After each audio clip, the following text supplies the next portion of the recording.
बीवी अपने शौहर का नाम ले तो ये सुन्नत है, ये सुन्नत है। देखिए अल्लाह के नबी अपनी बीवी आयशा से कहते हैं, आयशा जब तुम नाराज होती हो तो मैं समझ जाता हूं कि तुम मुझसे नाराज हो, और जब तुम मुझसे खुश होती हो तो मैं समझ जाता हूं कि तुम मुझसे खुश हो।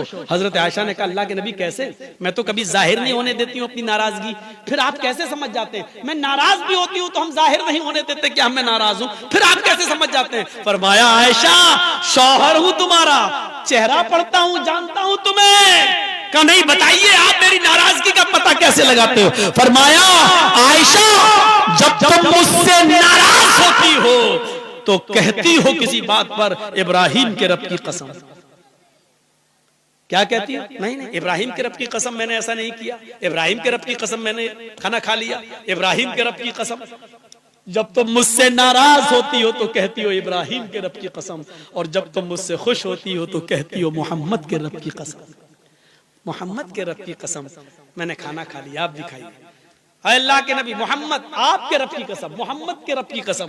आयशा जब तुम मेरा नाम लेती हो तो मैं समझ जाता हूं कि तुम मुझसे खुश हो। आयशा की उम्र कितनी है? 9 साल, और अल्लाह के नबी की उम्र कितनी है? 54 साल। लेकिन मियां और बीवी के दरमियान इतनी लंबी उम्र का फासला होने के बावजूद आयशा क्या कह रही है? मोहम्मद के रब की कसम। और अल्लाह के नबी क्या कह रहे हैं? नाम लो। क्या कह रहे हैं? नाम नहीं लेना चाहिए, है? मैं पति हूं। क्या कह रहे हैं? जब तुम मुझसे खुश होती हो तो मैं समझ जाता हूं कि खुश हो, क्योंकि तुम कहती हो मोहम्मद के रब की कसम। यानी बीवी जब अपने पति का नाम ले तो ये मोहब्बत की अलामत है, मोहब्बत की अलामत है। मैं तो कहता हूं कि नाम लेना चाहिए, हर औरत को नाम लेना चाहिए।